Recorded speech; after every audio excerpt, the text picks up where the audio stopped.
तो hello friends, आज हम बात करेंगे rent a girlfriend season 2 episode number 7 के बारे में।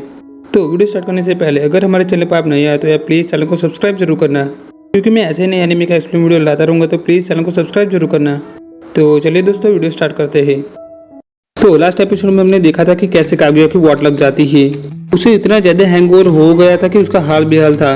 उसे कुछ याद नहीं आ रहा था कि उसके साथ क्या हुआ था। एंड वहाँ पर उसे याद आता है कि जिजुरु उसकी हेल्प करने के लिए आई थी। एंड वहाँ पर वो सोचता है कि क्या जिजुरु यहाँ पर सच में आई थी या फिर मैं कोई सपना देख रहा हूँ।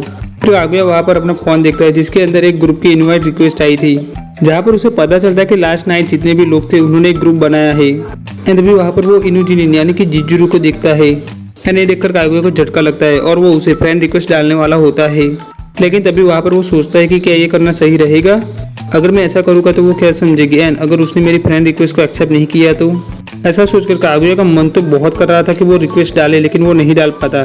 फिर उसके बाद कागुया बेवड़े की तरह चलते हुए दूसरे दिन कॉलेज आता है। एंड तभी अचानक किबे उसके पास जाके जोर से चिल्लाता है। एंड वहाँ डर के मारे कागुया का सारा हैंगओवर उतर जाता है। एंड वहाँ पर वो देखता है तो लास्ट नाइट जितने भी फ्रेंड्स थे वो सारे लोग वहाँ पर थे, सिर्फ वहाँ पर जिजुरु नहीं थे। तो कागुया जिजुरु की फ्रेंड से पूछता है कि जिजुरु कहाँ है। उसकी फ्रेंड कहती कि वेल वो थोड़े गुस्से में है, हमने उसे पूछे बिना ही तुम लड़कों को पार्टी में इनवाइट किया था, इसलिए वो थोड़े गुस्से में है। तो वो अकेली आएगी और अकेली चली जाएगी। एंड ये सुनकर कागुया का माइंड फ्यूक हो जाता है।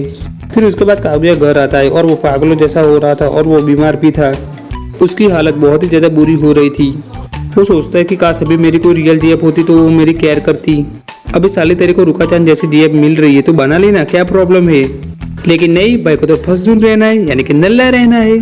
फिर वहाँ पर कागुया फ्रिज खोलता है, जहाँ पर वो देखता है तो वहाँ पर दवाई रखी हुई होती है। एंड वहाँ पर उसे पता चलता है कि नहीं भाई वो कोई सपना नहीं था, जिजुरु सच में यहाँ पर आई थी। एंड वहाँ पर वो जोर जोर से चिल्लाने लगता है कि यार मुझे सारी बातें याद क्यों नहीं आ रही। फिर उसके बाद हमें जिजुरु दिखाई जाती है जो वो ग्रुप देख रही होती है।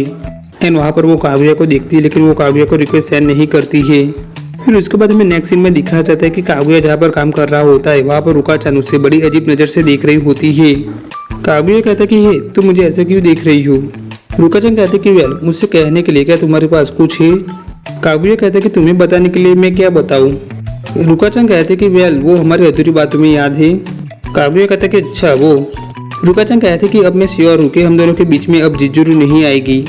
उस रात मैं तुम्हारे घर थी और उसके बाद मैंने उसे वो सब कुछ कहा था, तो अब तो तुम्हारे साथ वो बिल्कुल भी नहीं आएगी। तो अब मैं तुम्हारी रियल जीएफ बनने के बहुत ही ज्यादा करीब हूँ। कागुया कहता है कि वेल जैसा तुम सोच रही हो वैसा कुछ भी नहीं हुआ है। रुका-चान कहती है कि नो वे, ऐसा नहीं हो सकता। क्या उस टाइम वो सो रही थी, उसने मेरी कोई भी बात नहीं सुनी थी। कागुया कहता है कि नहीं, उसने सब कुछ सुना था। रुका-चान कहते कि व्हाट सी अप्पा, मुझे यकीन नहीं हो रहा। कागुया कहते कि मैंने उसे समझाया और वो समझ गई। रुका-चान कहते कि नहीं, ये पॉसिबल ही नहीं है, क्या तुमने सब कुछ सच उससे बता दिया।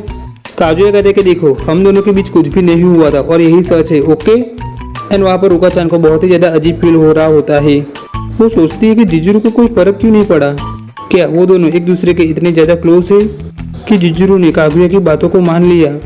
एंड तभी बाहर कोई कस्टमर आता है और कागुया बाहर जाता है और वो वहाँ पर कस्टमर को देखता है तो उसका फेस लाल सिंह चड्ढा जैसा हो जाता है। आई मीन फटी हुई चड्डी जैसा, क्योंकि वो कस्टमर कोई और नहीं बल्कि मामी-चान थी। कागुया सोचता है कि अब ये यहाँ पर क्यों आई है, क्या इसे पता चल गया कि मैं यहाँ पर काम करता हूँ। मामी-चान कहती कि वेल मैं अपनी स्टडी को लेकर कुछ काम कर रही थी, मुझे रिपोर्ट देना है तो मैं यहाँ पर आई। एंड मुझे इस जगह का पता किबे ने दिया है एंड मुझे पता चला कि तुम भी यहाँ पर काम करते हो तो मैं यहाँ पर आ गई। रुका-चान कहती कि कागुया क्या तुम मुझसे जानते हो। और वहाँ पर कागुया थोड़ा कंफ्यूज हो जाता कि भाई क्या बोलूं। एंड वहाँ पर कागुया कहता कि वेल हम दोनों एक ही कॉलेज में पढ़ते हैं। मामी-चान कहती कि वाह बाय द वे एक क्यूटी कौन है। कागुया कहता कि सब कुछ छोड़ो, चलो मैं तुम्हें तुम्हारी रूम दिखाता हूँ। फिर उसके बाद कागुया मामी-चान को उसकी रूम दिखाता है। मामी-चान कहते कि कागुया तुम काफी अच्छा काम कर रहे हो। कागुया कहते कि वेल कुछ खास नहीं है, पार्ट टाइम जॉब ही है। एंड वहाँ पर वो दोनों इतनी प्यारी अच्छी से बातें कर रहे थे कि वहाँ पर उन्हें ऐसा देखकर रुका-चान को थोड़ा अजीब फील हो रहा होता है। एंड वहाँ पर रुका-चान से सब कुछ नहीं देखा जाता है और वो अपने सैयन मोड में आ जाती है। एंड वहाँ पर कागुया सोचता है कि अच्छा हो कि उन दोनों के बीच में ज़्यादा बातें नहीं हुई, वरना मेरी वाट लग जाती।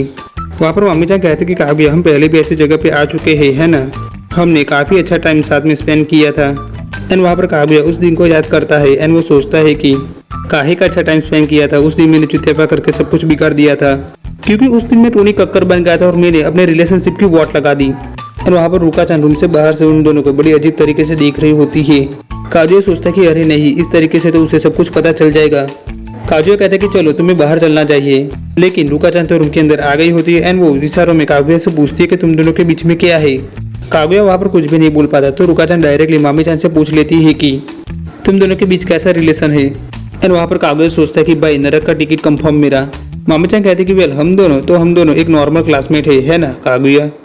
कागुया कहते कि हाँ एंड रुका-चान तुम्हें कस्टमर के साथ अच्छे से बिहेव करना चाहिए। मामी-चान कहती कि अच्छा तो तुम मुझे अब बताओ कि तुम ये सब कुछ क्यों पूछ रहे हो, क्या तुम कागुया को पसंद करती हो। रुका-चान कहती कि नहीं, उससे भी ज्यादा इम्पोर्टेंट है मैं उसकी। एंड तभी कागुया उसका मुंह बंद कर देता है एंड उसे कुछ भी नहीं बोलने देता है। मामी-चान कहती कि कागुया ये तुम क्या कर रहे हो। कागुया कहते कि वेल ज्यादा मत सोचो, इसे हमारे बॉस ने बैन किया है चीटिंग करने के लिए। एंड वहाँ पर रुका-चान सोचती है कि कागुया तुम इसे क्यों छुपा रहे हो। एंड वहाँ पर रुका-चान वो सारी बातें याद करती है जो कागुया ने उसे बताई थी। एंड वहाँ पर उसे याद आता है कि कागुया ने एक बार कहा था कि उसका ब्रेकअप होने के बाद उसने जिजुरू को रेंट पर लिया था। एंड वहाँ पर रुका-चान सारी बात फिगर आउट कर लेती है कि मामी-चान कागुया की एक्स गर्लफ्रेंड है। एंड वहाँ पर उसे बहुत गुस्सा आने लगता है एंड वो सोचती है कि ये सही नहीं है, कागुया ये सब कुछ उससे क्यों छुपा रहा है।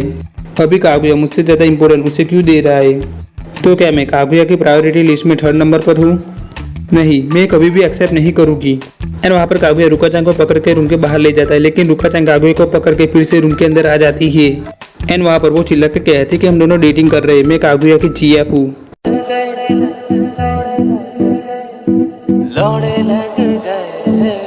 मामी-चान कहती है कि जीएफ क्या सच में।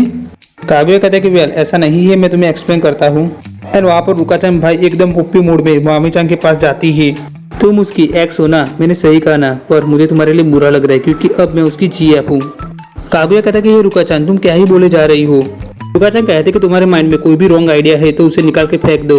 तुम्हें क्या लगता है कि तुम उसके लिए स्पेशल हो क्योंकि तुम उसकी फर्स्ट जीएफ थी, लेकिन वो अब तुम्हारे साथ नहीं है। ओके, नहीं मतलब 1 इंच भी नहीं।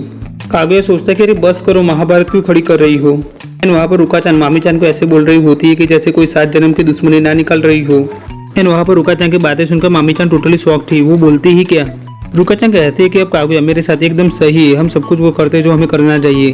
कागुया कहता है कि नहीं, उसका वो मतलब बिल्कुल भी नहीं था। रुका-चान कहते कि हम एक रात साथ में भी रहे थे कागुया के रूम में एंड उसने मुझे लव यू भी कहा है।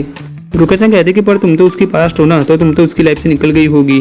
मामी-चान कहती कि ओके सॉरी, तो तुम उसकी रियल जीएफ हो है ना कागुया। तो फिर कागुया तुम्हें रेंट गर्लफ्रेंड की जरूरत क्यों पड़ी। एंड वहाँ पर रुका-चान कागुया की ओर देखती है एंड फिर वो कहती है कि जैसे कि तुम जानती हो कागुया एक्सपेरिमेंट कर रहा था एंड कागुया के लिए मैं ही नंबर 1 पर हूँ। कागुया कहते कि हाँ मामी-चान, मैंने तुम्हें पहले बताया था ना।